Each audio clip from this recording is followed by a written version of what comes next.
we've learned more about how officials discovered an intimate relationship between a sheriff's deputy and an inmate.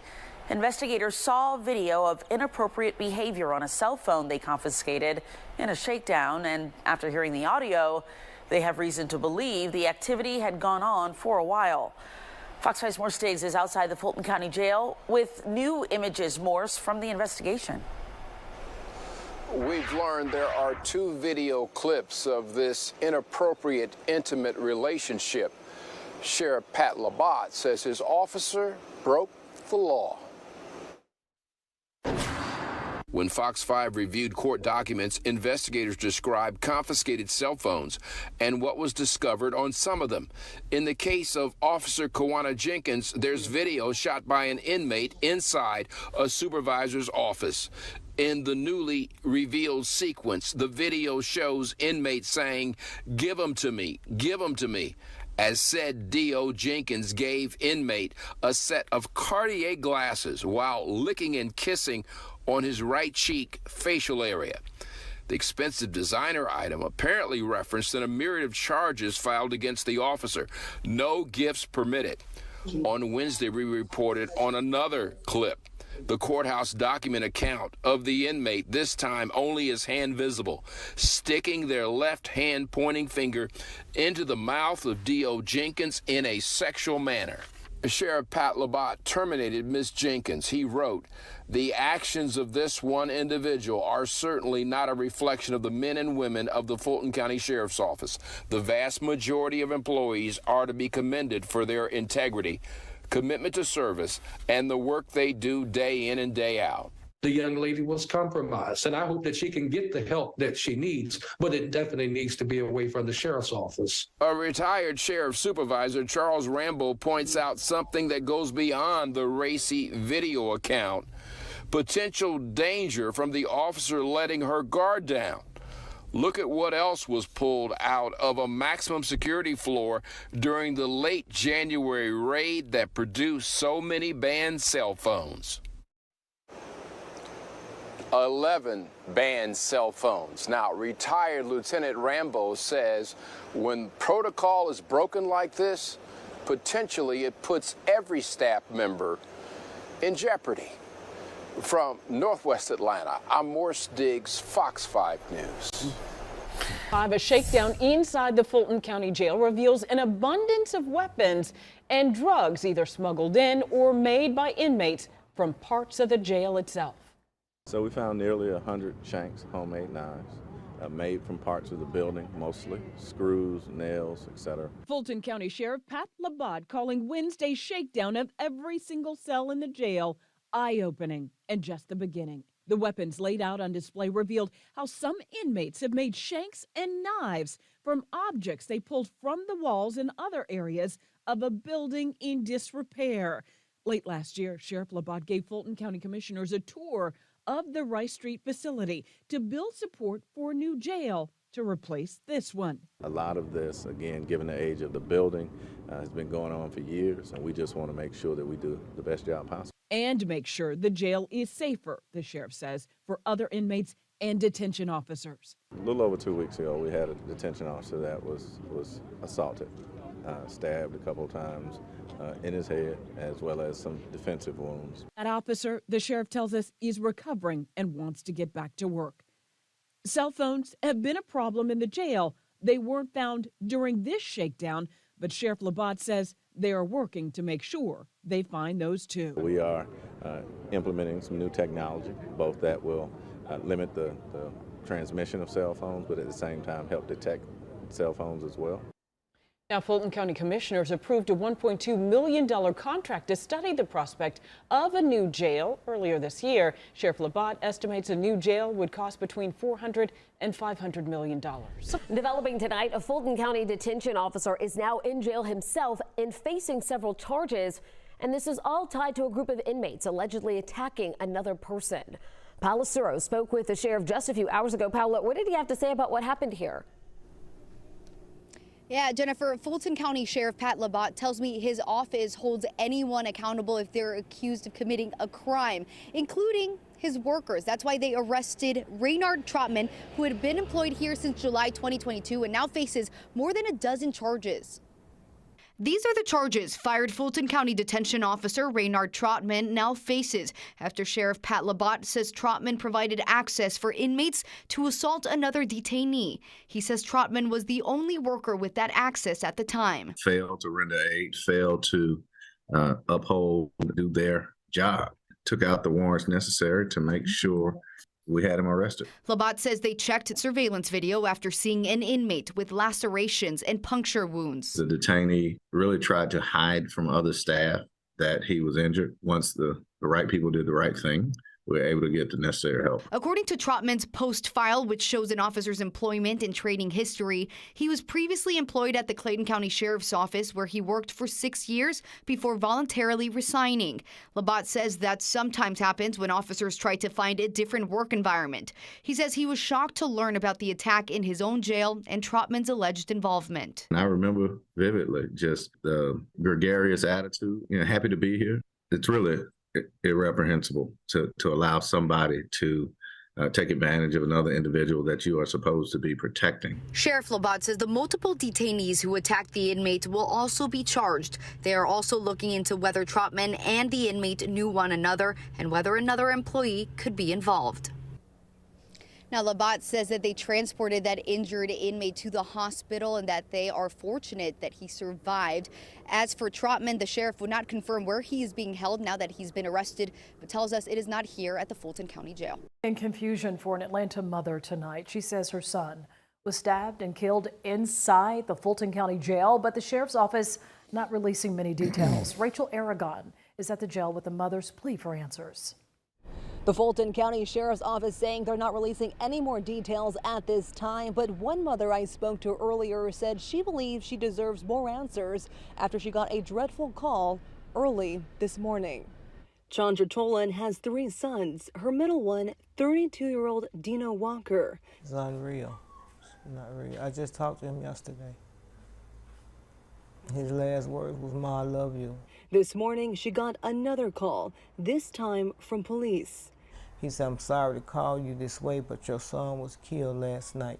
Chandra says police told her Dino was stabbed by another inmate. She says her son was at Fulton County Jail on domestic violence and firearm charges. He's the type of person that'll let you know if anything going on with him.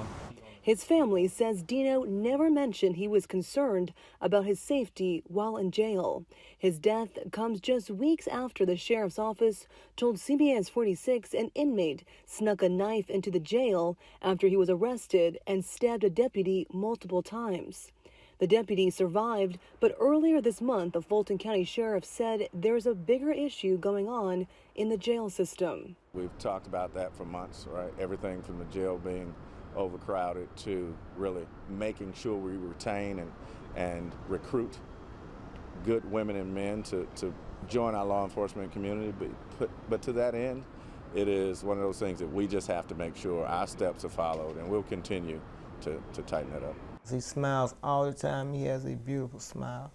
Chandra says nothing can bring back that smile, but believes she deserves an explanation why her son was killed under the county's watch. He's in Fulton County Jail. They're responsible for his safety. They're supposed to cure him all the while he's there. And they failed him. Again, we reached out to the Fulton County Sheriff's Office to ask them if in fact an inmate was stabbed last night and if any charges are coming out of this incident. And again, they said as of right now, no more information is being released. Reporting in Atlanta, Rachel. There has been another attack inside the Fulton County Jail. The stabbing comes just days after the Fulton County Sheriff warned Atlanta city leaders that lives are in danger. And we got this exclusive video today showing hundreds of weapons confiscated inside the jail that inmates are using to fight each other. New at 6, investigative reporter Mark Winnie talked with the sheriff's office today about that growing threat. Mark. All right, look at this awful assemblage. Part of what a Fulton County jail official tells us is more than 1,000 inmate-made weapons from the Fulton County Jail, most of them knife blades or sticking implements. He confirms a stabbing at the jail today, and in a separate incident, an inmate death last night. That death, while not violent, still concerning. Some of them are actually screws that have been filed down on the concrete within the jail. Some of the softer pieces of metal have been bent into shape to create an edge and a quite deadly piece of material. Fulton County Sheriff's Lieutenant Colonel Adam Lee says the wheelbarrows and barrels contain more than 1,000 homemade weapons, most of them shanks, made when pieces of metal pulled from the infrastructure of the Fulton County Jail were sharpened to potentially lethal points. He says Fulton County Sheriff Pat Labat recently had them displayed for the Fulton County Commission to make a point about problems with the overcrowded, aging jail. Lee says stabbings in some periods this year have been an almost daily occurrence, and hours before our interview, there was another one. From what I've been informed by a staff member that's investigating the incident, the individual had his back to the assailant, and the assailant snuck up behind him, stabbed him in the head, and continued to stab him multiple times. The victim was taken to Grady Hospital. From what I've been informed, his injuries are not life-threatening. Colonel Lee confirms that was one of 2 serious incidents in less than 24 hours at the jail, the other an inmate death. And though it appears preliminarily to be from natural causes, the overcrowding and staff challenges at the jail can't be ruled out yet as potential factors. He says when one officer has to do security rounds on up 6 pods full of inmates. We have over 400 people sleeping on the floor. It's almost impossible to be attentive to every single individual. Colonel Lee says now 9 Fulton County Jail inmates have died since January 1st, a combination of medical issues, suicide, and homicide, all but one either dying at the main jail on Rice Street or after being transported to a hospital from there. Lee says a late September death at the jail was the result of a stabbing, so both death and stabbings at the jail have been an ongoing concern. The instrument that we believe was very similar to this one. I am moving in a space where people's lives are in danger. Colonel Lee says the possibility of more deaths in the overcrowded, staff-challenged jail was a significant part of the motivation for remarks Sheriff Labat made to the Atlanta City Council Monday in an effort to expedite the transfer of some Fulton County inmates. So why would we delay anything when it comes to people's lives? To beds that would be leased at the mostly empty Atlanta City Detention Center, which the city has basically agreed to in principle.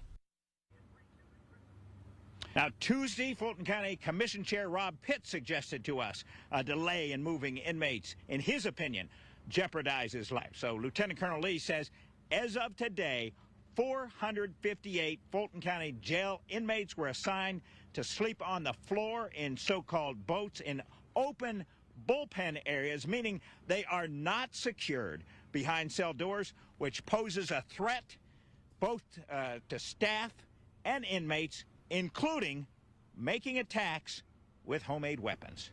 Reporting live, Mark Winnie, Channel 2 Action News.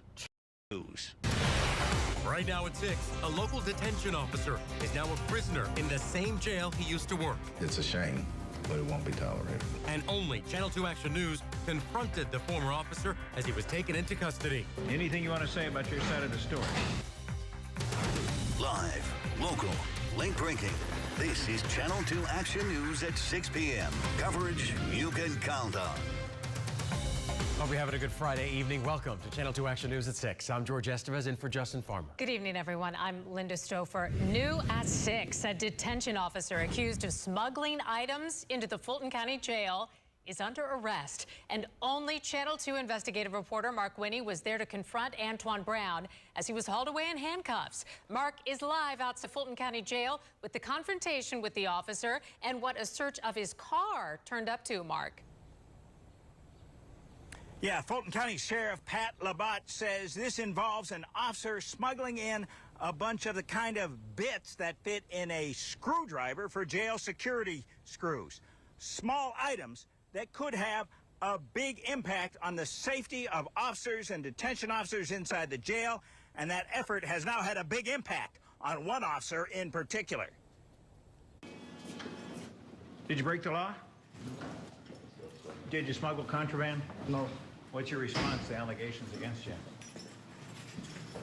Our camera rolled, so to speak, as he was led through the lobby area of the Fulton County Jail. Fulton County Sheriff Pat Labat says minutes earlier at roll call, Sheriff's Office co-workers had arrested detention officer Antoine Brown in front of co-workers from his shift Thursday night. We will not allow our team members to be put at risk, and anyone that does that deserves to be arrested. The sheriff says Brown's been accused of... Have they told you what it's all about? Anything you want to say about your side of the story? A charge involving giving an inmate prohibited items, conspiracy to commit a felony, violation of oath by public officer, and a charge involving use of a phone in committing crimes. Yeah, we were made aware that contraband had been brought in, and to that extent, even this moment when we arrested him, he had a cell phone on him, which is against our rules and regulations. The sheriff says the investigation started after a deputy sergeant turned up an inmate's illegal cell phone in a jail shakedown, and it contained messages between Brown and the inmate about tools to fit star bit screws the sheriff says are used to secure light fixtures in the jail. Tools in the hands of an inmate in a jail can be used to create more contraband, to hide contraband. And it creates a very dangerous situation. He said the text even included a picture of a 13-piece star bit set. Labat says Brown confessed to providing some bits from a set and to being paid $400 to provide them to the inmate. This is more than likely the case that this was inside and was there a of. picture of that on the inmate's cell phone? Yes. Of this case? Yes. Or one exactly like it. Sheriff's Office Lieutenant Colonel Adam Lee says after we shot our video of Brown, investigators searched his car in the jail parking lot and found a star bit set missing some bits. I believe those missing tools are probably inside of our jail. Lee says investigators also found a bundle of suspected tobacco in the car, a hot commodity in the jail. Can't say for sure it was headed into the jail. Can't say for sure, but it is packaged exactly like what we have seen in the past. We've worked really hard to make sure we have the best detention officers and deputies in the state, if not the country. And when we got one bad actor that stands out like this, it harms us all. Now, Lieutenant Colonel Lee says investigators now have reason to believe Brown may have smuggled cell phones into the jail, which they are trying to confirm. Lee says the bit set found in Antoine Brown's car was missing 8 bits, and that according to what Brown told the sheriff's office, the $400 was paid by a third party. Reporting live at the Fulton County Jail, Mark Winnie, Channel 2 Action News.